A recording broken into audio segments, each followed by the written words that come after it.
최근 무서운 사실을 발견했어요.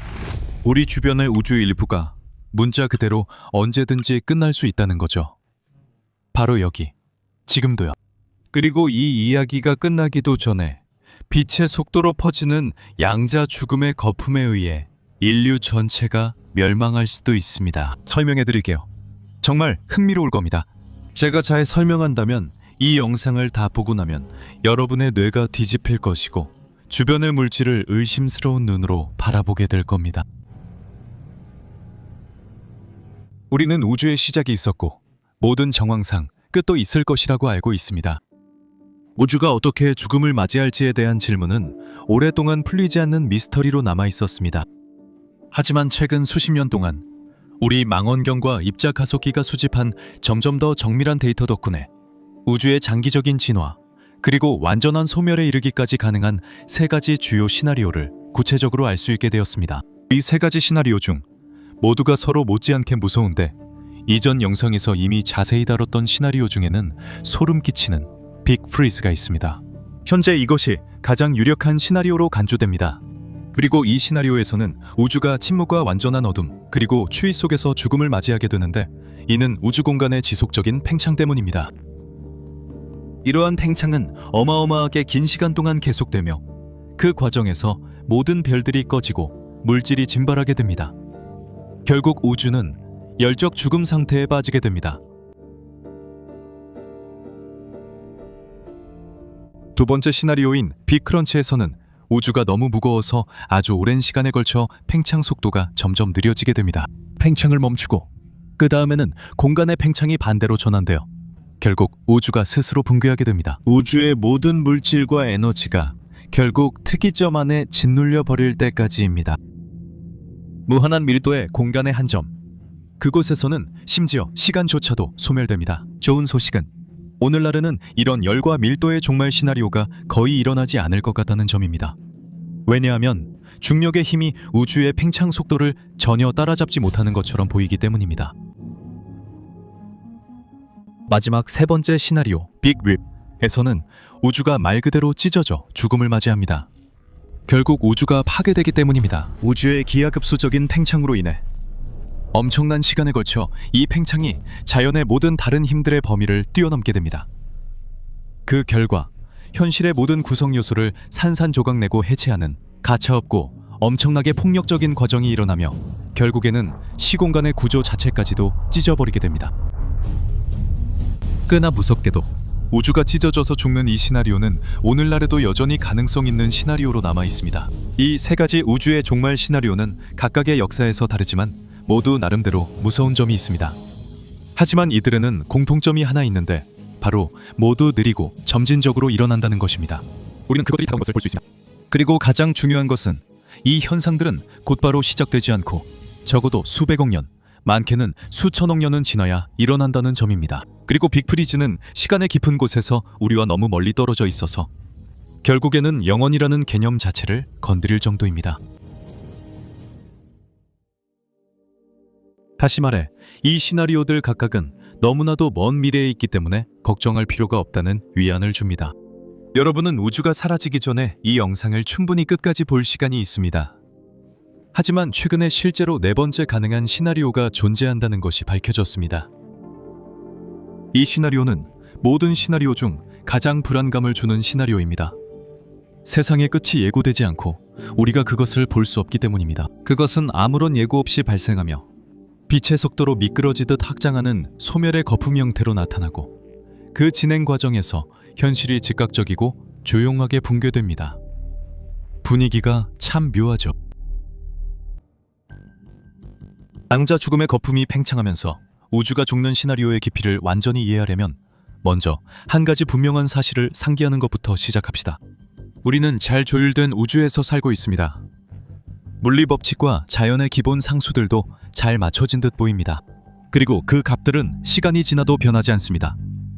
우리가 보는 모든 방향과 시간 공간상 가장 먼 곳에서도 같습니다. 우주의 어디에서나 별들은 똑같이 빛나고 있습니다. 그리고 여기든 다른 곳이든 물질은 항상 예상한 대로 행동합니다. 중력과 전자기력, 그리고 핵력을 지배하는 신성 불가침의 법칙들을 따르면서 말이죠. 이것은 138억 년 전부터 변함없이 지속되었습니다. 하지만 이 안정성은 규모의 착각일 수 있습니다. 겉으론 평온해 보여도 안에는 순식간에 종말이 올 가능성이 숨어 있을지도 모릅니다. 왜냐하면 20세기 초부터 입자물리학은 진공의 본질을 연구하면서 진공이 완전히 비어있지 않다는 사실을 밝혀냈기 때문입니다. 그 안에 어떤 입자도 존재하지 않더라도 물질과 에너지 그리고 법칙들이 작용하는 이 근본적인 무대는 끊임없이 진동하고 끓어오르며 요동칩니다. 진공의 이러한 이상한 특성들이 발견되면서 방정식 속에는 매우 불안한 가설이 등장하게 되었습니다. 그리고 지금까지 한 번도 반박된 적이 없는 가설이죠. 모든 입자를 제거한 뒤 우리가 관찰하는 진공은 사실 겉모습에 불과하다는 것입니다. 더 근본적인 수준에는 훨씬 더 최소화된 상태, 즉 훨씬 더 안정적인 또 다른 형태의 진공이 존재할 수 있다는 것입니다. 만약 우리가 연구하는 진공이 더 깊은 상태의 일시적인 버전에 불과하다면 그 결과는 매우 흥미로우면서도 두려운 일입니다. 우주의 진공은 치명적인 불안정성을 지니고 있어서 언제든지 그 일부를 파괴할 수 있습니다. 대중의 상상 속에서 진공은 아무것도 없는 상태입니다. 그것은 절대적인 허무, 모든 것이 부재한 상태입니다. 이것이 고대 그리스인부터 뉴턴 시대 과학자들까지 진공을 상상한 방식입니다. 그러나 20세기 양자세계의 발견은 이 관념을 완전히 바꿨습니다. 이유를 제대로 이해하기 위해 잠시 동안 매혹적인 미시 세계로 들어가 봅시다. 실험실에서 아주 작은 공간의 부피를 연구할 때 그 안에 존재하는 모든 입자를 인내심 있게 제거했다 하더라도 우리가 관찰하는 것은 완전한 무가 아닙니다. 그것은 사실상 최소한의 에너지 수준이면서도 끊임없이 요동치는 상태로 여기에서 입자와 반입자 쌍이 자발적으로 튀어나와 측정 가능한 효과를 남기고 물질화된 직후 서로 소멸하여 단 몇 나노초 만에 사라집니다. 이처럼 우리가 실험실에서 관찰하는 양자 진공, 그리고 별과 은하 사이의 우주 공간을 지배하는 진공은 실제로 결코 무와는 거리가 멉니다. 우리가 진공이라고 부르는 것은 현실을 이루는 진동하는 구조일 뿐입니다. 양자장으로 가득 찬 무대에는 고유의 기하학, 배경에너지, 그리고 모든 것을 제거한 뒤에도 여전히 나타나는 찰나의 사건들이 끊임없이 일어납니다. 그리고 이런 양자장의 존재는 매우 중요합니다. 이것들이 없다면 우리가 아는 그 어떤 것도 존재할 수 없습니다. 그리고 특히 혼란스러운 부분은 이들 중 하나인 힉스장을 연구할 때입니다. 연구자들은 많은 사람들을 놀라게 한 특징들을 발견했습니다. 그리고 언젠가는 과장이 아니라 우주의 일부를 파괴할 수도 있습니다. 2012년 선의 대형 입자 가속기에서 처음으로 관측된 이 힉스장은 우주에서 중심적인 역할을 하고 있습니다. 이 힉스장은 자연의 기본 상수들을 결정하고 힉스 보손을 통해 입자의 질량을 부여하기 때문입니다. 그런데 이 힉스 보손들의 거동을 연구하다 보니 이들이 유래한 장이 불안정성을 가지고 있는 것처럼 보인다는 사실을 알게 되었습니다. 실제로 알려진 다른 모든 양자장과 달리 힉스 장만이 에너지의 최소값이 0이 아닌 유일한 장입니다. 분명히 저처럼 평범한 사람이라면 이 발견에 완전히 당황할 수밖에 없습니다. 하지만 만약 여러분이 물리학자라면 이건 밤잠을 설치게 할 만큼 큰 문제입니다. 왜냐하면 현실의 구조에 결함이 있는 것처럼 보이기 때문입니다. 우주 어디에서나 알려진 모든 양자장들은 가능한 한 가장 낮은 에너지 상태에 머무는 것을 좋아한다는 점을 이해해야 합니다. 왜냐하면 그래야 매우 안정적이기 때문입니다. 그런데 이유는 알 수 없지만 힉스장은 이 규칙을 따르지 않습니다. 힉스장은 마치 2차적인 계곡, 즉 거짓 진공 상태에 갇혀서 자신의 최소 에너지 상태까지 내려가지 못하고 멈춰 있는 것처럼 보입니다. 그리고 정말 무서운 점은 만약 이 장이 갑자기 자신의 고착 상태에서 벗어나 진짜 진공 상태로 넘어가는 경계를 넘는다면 그 순간 우주의 일부가 함께 무너져서 진짜 진공의 거품이 즉시 탄생하게 된다는 것입니다. 처음에는 이 거품이 아주 미미한 크기지만 아주 빠르게 이 작은 거품이 주변 모든 것에 엄청난 영향을 미치게 됩니다. 엄청난 음의 압력에 의해 자극을 받은 이 거품은 모든 방향으로 팽창하고 성장하기 시작하며 빛의 속도로 주변 환경을 빨아들이고 집어삼키면서 아무것도 이를 막을 수 없습니다. 왜냐하면 이처럼 급격하게 팽창하는 진정한 양자 진공의 거품이 물질이나 에너지, 시공간과 접촉하게 되면 실제로 그것들을 건드리는 것이 아니라 그것들을 자신의 에너지 수준으로 변환시키기 때문입니다. 이 거품은 그것들을 최소 진공 상태로 미끄러지듯 이동시키는데, 이 상태는 거부할 수 없는 상태이며 가까운 곳에서부터 연쇄적으로 계속 퍼져나가며 결코 속도를 늦추지 않고 모든 방향으로 확산됩니다. 수십억 킬로미터 두께의 납뒤에 숨어서 자신을 보호할 수 있다고 해도 아무런 소용이 없습니다. 양자 죽음의 거품은 아무런 저항도 받지 않고 그들을 단순히 집어삼킬 것입니다. 왜냐하면 이 거품은 만나는 우주의 모든 부분이 거부할 수 없는 형태로 변하도록 강요하기 때문입니다. 그리고 더 이상한 점은 양자 죽음의 거품은 마치 마찰 없이 진행되는 대재앙의 흔적과 같아서 그 뒤에는 산산조각 나거나 파괴된 현실이 남지 않는다는 것입니다. 팽창하는 경계에서는 특별한 일이 일어나지 않습니다. 우리 우주에 삼켜진 부분들은 그냥 커튼 너머로 사라질 뿐입니다.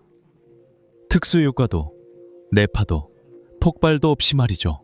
만나는 물체가 행성이든 별이든 블랙홀이든 은하든 그 크기와 상관없이 이 구형 파면에는 절대 아무것도 저항할 수 없습니다. 이 파동은 만나는 모든 것의 근본적인 본질을 재구성하며 그 자취에는 완전히 다른 우주를 남깁니다. 사실 구체 내부로 들어가는 우주의 부분들은 실제로 경계를 통과하는 것이 아닙니다. 그것들은 결코 반대편에 도달하지 못합니다. 왜냐하면 즉각적이고 거칠게 다른 무언가로 변형되기 때문입니다. 아마 이 현상에서 가장 불안하게 만드는 점은 바로 그것일 것입니다.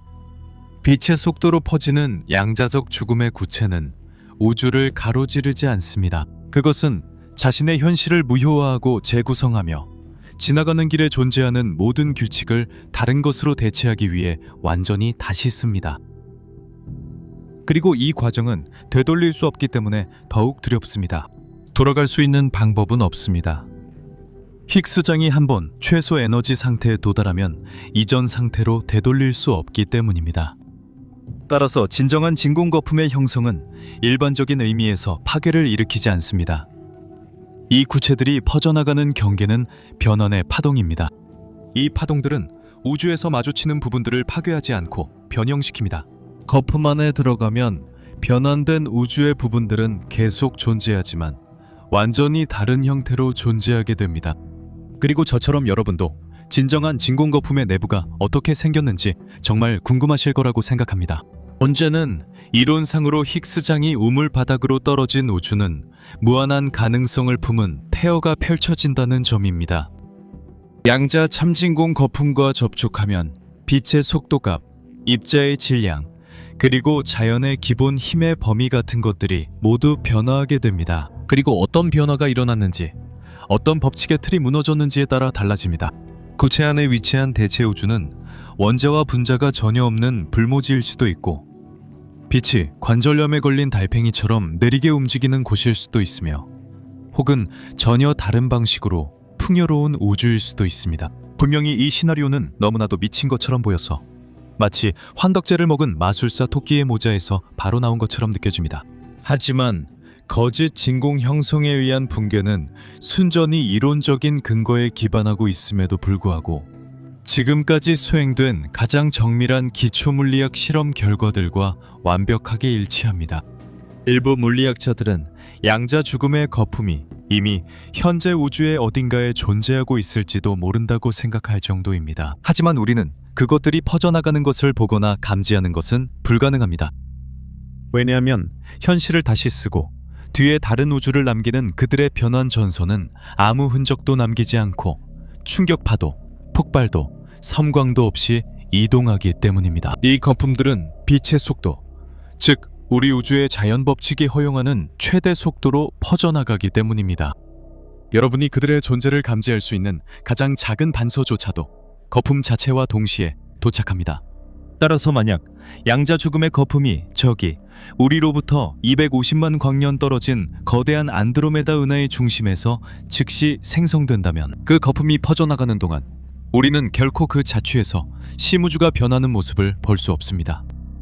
왜냐하면 이 거품이 새로운 현실의 형태로 모든 것을 덮치기 직전에 별에서 방출된 모든 빛의 입자들은 변헌의 전선보다 앞서 우리에게 도달할 것이기 때문입니다. 그리고 이 거품은 아무런 전조도 없이 250만 년 후에 우리를 단순히 지우고 다시 쓰게 될 것입니다. 그 거품이 우리와 안드로메다 사이의 거리를 통과하고 지나가는 길에 반지름 250만 광년의 공간을 재구성하는 데 걸리는 시간입니다. 따라서 양자 죽음 거품에 의한 멸종이 소리도 없고 영상도 없기 때문에 이런 현상이 작년에 안드로메다 은하 중심이나 우리와 가장 가까운 별에서 일어나지 않았다는 것을 증명하는 것은 불가능합니다. 반면에 여러분이 여전히 이 이야기를 듣고 있다면 이 영상을 재생한 순간 지구에서 10광분 이내에는 어떤 거품도 나타나지 않았다고 말할 수 있습니다. 여러분은 개념을 이해하지만 거품은 볼 수 없습니다. 이제 존재에 대한 공포에 빠지기 전에 여러분께 3가지 좋은 소식이 있습니다. 첫 번째는 만약 그런 진공이 지구 근처에서 형성된다면 우리는 완전히 무력하다는 겁니다. 네, 이게 좋은 소식입니다. 우리는 운석은 방향을 바꿀 수 있지만 우리 우주를 지우고 다른 것으로 바꿔버리는 새로운 우주가 퍼지는 건 막을 수 없습니다. 그렇다면 볼 수도 없고 막을 수도 없는 일을 걱정하는 게 무슨 소용이 있겠습니까? 두 번째 좋은 소식은 만약 그런 거품의 경계가 우리에게 닿아도 여러분은 아무것도 느끼지 못할 거라는 점입니다. 왜냐하면 그 거품은 여러분의 신경 자극보다 비교할 수 없을 만큼 더 빠르게 진행되기 때문입니다. 그래서 만약 그 거품이 여러분 아래에서부터 온다면 여러분의 다리를 구성하는 물질이 재구성되는 이 나노초 동안에도 여러분의 뇌는 여전히 다리가 있다고 믿고 있을 것입니다. 마지막으로 3번째 좋은 소식은 우리의 관측 가능한 우주가 너무나도 광대해서 그중 엄청난 부분이 현재 우리로부터 너무 멀리 떨어져 있기 때문에 만약 오늘 그곳에서 찬진공 거품이 형성된다 해도 그것들은 절대 우리에게 닿지 못할 것입니다. 그 이유는 거대한 규모에서 공간의 팽창이 너무 빨라서 진공 거품이 빛의 속도로 퍼진다 해도 결코 우주의 전체를 포괄할 수 없기 때문입니다. 설령 그것이 영원한 시간이 주어진다 해도 말이죠. 간단히 말해서 안심하셔도 됩니다. 차라리 연기 감지기의 배터리를 확인하는 게 이 고통 없고 멈출 수 없으며 눈에 보이지 않는 죽음의 거품이 생기는 걸 걱정하는 것보다 낫습니다. 그리고 만약 그럼에도 불구하고 여전히 이 시나리오 때문에 괴로우시다면 힉스장이 그 웅덩이에 아주 편안하게 갇혀 있어서 현실을 재구성할 만큼 그곳에서 빠져나올 가능성은 어마어마하게 긴 시간 동안 거의 없다는 사실을 떠올리며 안심하실 수 있습니다. 양자 죽음의 거품이 형성되는 것이 그렇게나 가능성이 희박해 보이는 이유는 정말 엄청난 양의 에너지가 필요하기 때문입니다. 힉스장이 그 능선을 넘어가게 하려면, 즉 힉스장이 거짓 진공 상태에서 최대 안정 상태로 넘어가게 하려면 정말 엄청난 에너지가 필요합니다. 열핵 폭탄이 폭발할 때 방출되는 모든 에너지를 양성자보다 10의 마이너스 35제곱배나 더 작은 부피에 집중시켜야 한다고 추정됩니다. 또는 태양이 1년 동안 방출하는 모든 에너지를 주사위만한 부피에 응축시켜야 힉스장을 그 고착된 상태에서 벗어나게 할 수 있다는 뜻입니다. 오늘날 알려진 어떤 자연현상도 초신성 폭발이나 블랙홀 충돌조차도 이런 에너지 밀도에 근접하지 못합니다. 그리고 우주 초기의 지옥 같은 환경조차도 이 정도의 강도에는 미치지 못했나요? 그래서 왜 이런 이야기를 하냐고 하실 것 같습니다. 이런 일은 절대 일어나지 않을 거라 확신하거든요. 왜냐하면 이 또 다른 좋은 소식 뒤에는 아주 나쁜 소식이 숨겨져 있기 때문입니다. 왜냐하면 극도로 작은 세계, 즉 양자 규모에서는 아무리 거대한 장벽이라도 에너지가 없어도 유명한 터널 효과 덕분에 바로 통과할 수 있습니다. 그리고 바로 여기서 상황이 나빠질 수 있습니다. 왜냐하면 만약 거짓 진공 상태에 아주 미세한 불안정성이 내재되어 있다면 터널 효과로 이 장벽을 넘는 일이 아무리 가능성이 나더라도 결국에는 일어나게 됩니다. 언젠가는 여기든 다른 곳이든 가능하다면 아주 나중에 그리고 다른 곳에서 일어나길 바랍니다. 만약 우주가 무한하다면 그리고 아마도 그렇다면 양자 죽음의 거품이 어딘가에서는 이미 반드시 형성되었을 것입니다. 바로 이 순간 여러분이 제 말을 듣고 있는 동안에도 우주의 끝없는 광활함 속에서 수많은 새로운 거품들이 막 태어났습니다. 왜냐하면 무한한 우주는 무한한 공간과 그것을 만들어내려는 무한한 시도를 가지고 있기 때문입니다. 그리고 통계적으로 가능한 모든 일은 결국 일어나게 됩니다. 마찬가지로 우주가 무한하지는 않지만 사실상 영원하다면 어마어마하게 긴 시간 동안 아무리 작은 확률이라도 언젠가는 결국 일어나게 됩니다. 그리고 두 경우 모두, 즉 무한한 우주든 영원한 우주든 금지되지만 않았다면 극히 일어날 가능성이 낮은 일도 결국 일어나게 되고 상상할 수 없는 일이 필연적으로 일어나게 됩니다. 그리고 여러분이 안심할 수 있도록 말씀드리자면 힉스장이 메타 한정적이라고 해도 최소한 앞으로 300억 년 동안은 우리 관측 가능한 우주에서 양자 죽음의 거품이 생기지 않을 것으로 추정됩니다. 그리고 가장 낙관적인 계산에 따르면 최소한 10의 100제곱년 전까지는 어떤 거품도 나타나지 않을 것이라고 합니다. 게다가 놀랍게도 10의 100제곱년이나 된 우주에서는 제가 여러분께 꼭 보시라고 권하는 열적 죽음 과정이 이미 상당히 진행된 단계에 들어가 있습니다. 요컨대 힉스장이 터널 효과로 장벽을 통과하지 않는다고 확신할 수는 없지만 또한 진공이 자발적으로 붕괴할 수도 있습니다. 지금 당장 여러분 주변의 일만 놓고 보면 만약 여러분이 걱정거리를 우선순위로 정하고 싶다면 양자 죽음의 거품은 확실히 맨 마지막에 두세요. 아무리 소름 끼치는 시나리오라도 이 양자 죽음의 거품이 형성되는 경우만이 놀랍게도 우리 우주를 진정으로 끝내지 않는 유일한 경우입니다. 왜냐하면 이런 팽창하는 구체들은 우주의 전체를 완전히 끝장낼 수 없기 때문입니다. 이 거품들이 형성되는 곳에서는 그들이 접촉하는 우주의 일부만을 재구성하고 조금씩 잠식할 뿐입니다. 반면에 우주의 나머지 부분은 계속 존재합니다. 그리고 충분히 멀리 떨어진 지역에는 이런 거품의 출현이 아무런 영향도 미치지 않습니다. 왜냐하면 우리가 이미 보았듯이 공간의 가속 팽창이 그들의 파괴적인 영향력에서 벗어나게 해주기 때문입니다. 그리고 이 구체들은 만나는 모든 것을 지워버릴 뿐만 아니라 경계 너머의 현실의 본질까지 다시 써버리기 때문에 우리는 거의 그들의 존재를 기뻐할 수도 있을 것입니다. 그리고 거짓 진공의 출현에서 종말이 아니라 성장해가는 새로운 우주의 가능성으로 볼 수도 있습니다. 다른 우주 안에서 자라나며 그 우주를 흡수하고 자신의 법칙을 강요하는 우주들입니다. 외부 모델은 이러한 거품 안에서 자연의 기본 상수들이 가질 수 있는 모든 가능한 조합 중에 어떤 것들은 우리 우주의 값과 정확히 일치할 수도 있다고 제안합니다. 어쩌면 우리 우주도 이전 우주에서 일어난 이런 사건의 결과로 형성되었을지도 모릅니다.